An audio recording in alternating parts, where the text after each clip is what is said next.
Hi friends, welcome to ITI gold technical channel में आपका स्वागत है। Daily current affairs, vacancies information, ITI से रिलेटेड वीडियो पाने के लिए हमारे चैनल को सब्सक्राइब कीजिए। सब्सक्राइब करने के बाद बेल आइकन को ऑन कीजिए और यदि सेशन अच्छा लगता है, सेशन से कुछ जानकारी मिलती है तो उसे लाइक कीजिए और दोस्तों में शेयर कीजिए।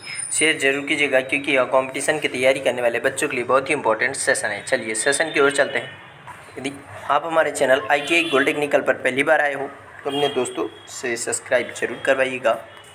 और आज हम इस वीडियो में 1 जुलाई 2021 से जितने भी इंपॉर्टेंट करंट अफेयर क्वेश्चन बनेंगे वह इस वीडियो में पढ़ेंगे। इस वीडियो की पीडीएफ फाइल की लिंक मैं इसी वीडियो के डिस्क्रिप्शन में दे दूंगा, वहां से जाकर उसे डाउनलोड कर लीजिए ताकि एग्जाम के टाइम पर आप आसानी से रिवीजन कर सकते हैं। चलिए, आज का हमारा पहला क्वेश्चन है, हाल ही में राष्ट्रीय सांख्यिकी दिवस कब मनाया गया? तो इस क्वेश्चन का right answer option number A 29 जून।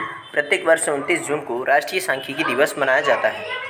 भारत सरकार 29 जून को प्रोफेसर पीसी महालनोबिस की जयंती पर राष्ट्रीय सांख्यिकी दिवस मनाती है और सामाजिक आर्थिक योजना और नीति निर्माण के सांख्यिकी के भूमिका के बारे में युवाओं में जागरूकता पैदा करने के लिए यह दिवस मनाया जाता है। यह दिन रोज़मर्रा की ज़िंदगी में सांख्यिकी के उपयोग लोकप्रिय बनाने और सांख्यिकी कैसी नीतियों को आकार देने और तैयार करने में मदद करती है, इस बारे में जनता को जागरूक करने के लिए मनाया जाता है। राष्ट्रीय सांख्यिकी दिवस पहली बार 29 जून 2007 को मनाया गया था और भारत सरकार ने आर्थिक नियोजन और सांख्यिकी विकास क्षेत्र में स्वर्गीय प्रोफेसर प्रशांत चंद्र महालनोबिस के द्वारा किए गए उत्कृष्ट योगदान को जश्न मनाने के लिए फैसला किया गया। इसीलिए उनकी जयंती पर यह राष्ट्रीय सांख्यिकी दिवस मनाया जाता है। प्रोफेसर पीसी महालनोबिस, इनका पूरा नाम है प्रोफेसर प्रशांत चंद्र महालनोबिस को भारतीय सांख्यिकी के जनक के रूप में जाना जाता है। उनका जन्म 29 जून 1893 को हुआ था और वह भारतीय सांख्यिकीविद और वैज्ञानिक थे।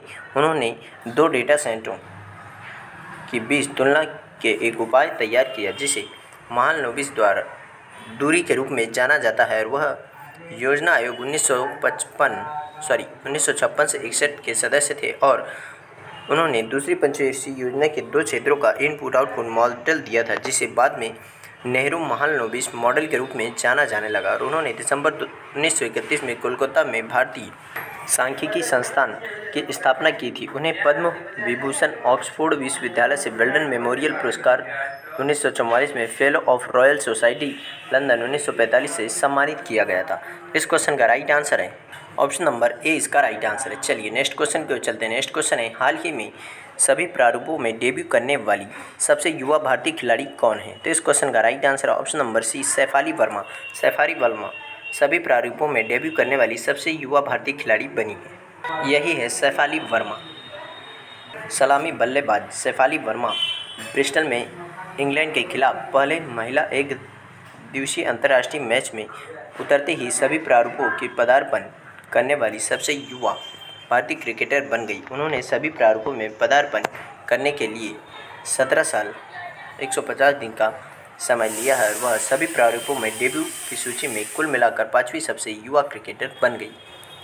और इस सूची में अफगानिस्तान के 17 साल और 78 दिन के मुजीब उर रहमान शीर्ष पर है, जो सभी प्रारूपों में खेलने वाले सबसे युवा खिलाड़ी है। इसके बाद इंग्लैंड की पूर्व विकेट कीपर सारा टेलर है और ऑस्ट्रेलिया की एलिसे पेरी इस सूची में तीसरे स्थान पर है। उसके बाद मोहम्मद आमिर है और 5वें स्थान पर है सलीमा वर्मा।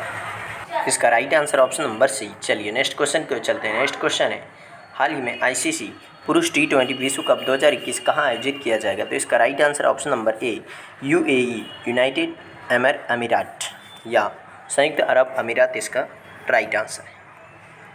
मूल रूप से भारत में होने वाला आईसीसी पुरुष T20 विश्व कप अब यूएई में स्थानांतरित कर दिया जाएगा।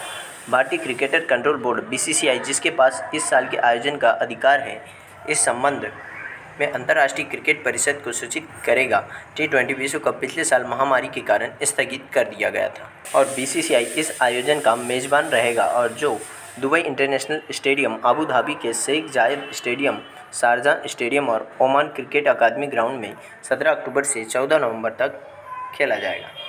बीसीसीआई के सचिव है जय शाह और बीसीसीआई के अध्यक्ष है सौरभ गांगुली। इसका मुख्यालय है महाराष्ट्र की राजधानी मुंबई में, जिसकी स्थापना की गई थी दिसंबर 1928 में। तो इसका right answer option number A इसका राइट आंसर है। चलिए नेक्स्ट क्वेश्चन की ओर चलते हैं। नेक्स्ट क्वेश्चन है, हाल ही में दुनिया का दूसरा सबसे बड़ा जल विद्युत बांध किस देश ने बनाया है? तो इस क्वेश्चन का राइट आंसर है, सॉरी ऑप्शन में नहीं डाला है, चीन। तो इसका राइट आंसर है चीन। क्या है?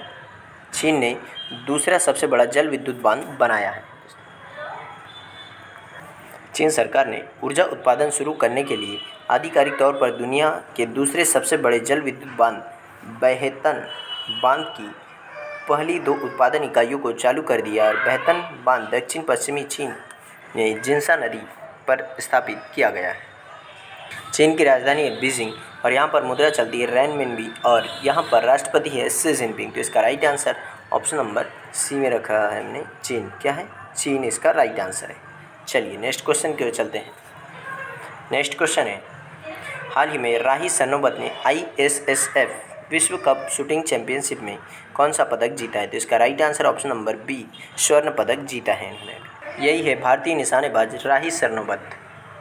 भारत की राही सरनोबत ने ISSF शूटिंग विश्व कप में महिलाओं की 25 मीटर पिस्टल स्पर्धा में स्वर्ण पदक जीता है। वह मौजूदा टूर्नामेंट में एक रजत और 2 कांस्य पदक जीतने वाली पहली भारतीय है जिन्होंने क्वालिफाइंग चरण में अधिकतम 600 में से 591 अंक हासिल किए।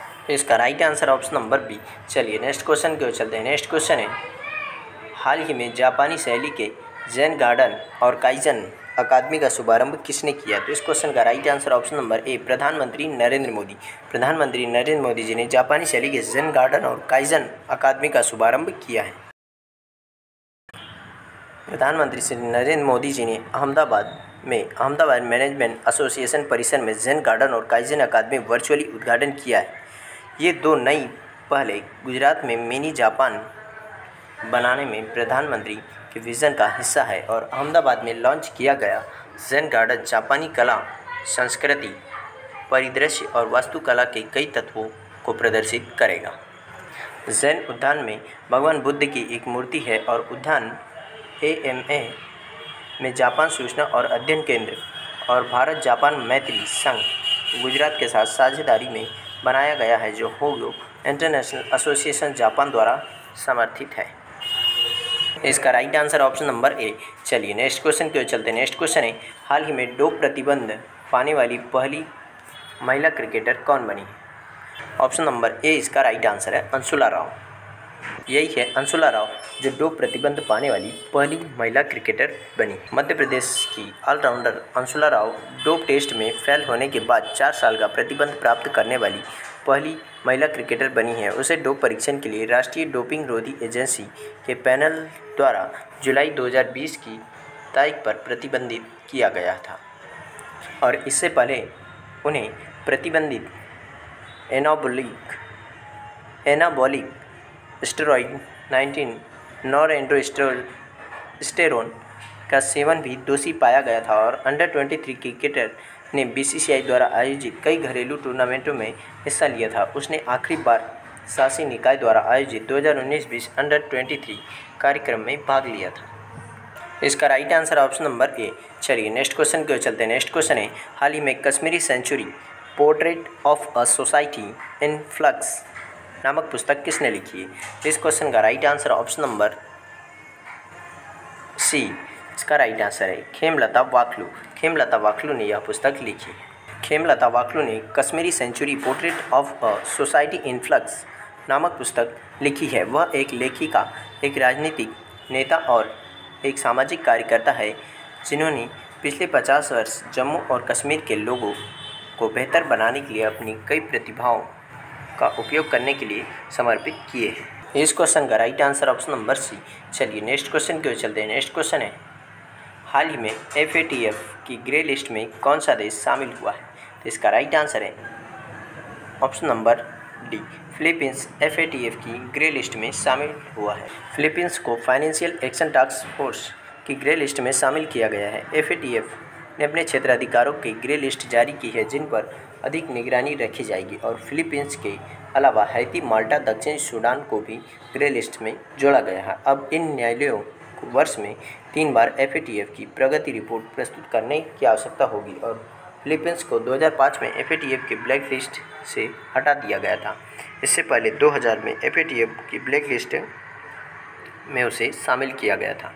फिलीपींस के राष्ट्रपति हैं रोड्रिगो दुतेर्ते और यहाँ पर फिलीपींस की राजधानी है मनीला और एडीबी का मुख्यालय भी मनीला में ही है। और एडीबी फिलीपींस की मुद्रा है फिलीपीन पेसो। क्या है यहाँ की मुद्रा? पेसो। इसका right answer option number D.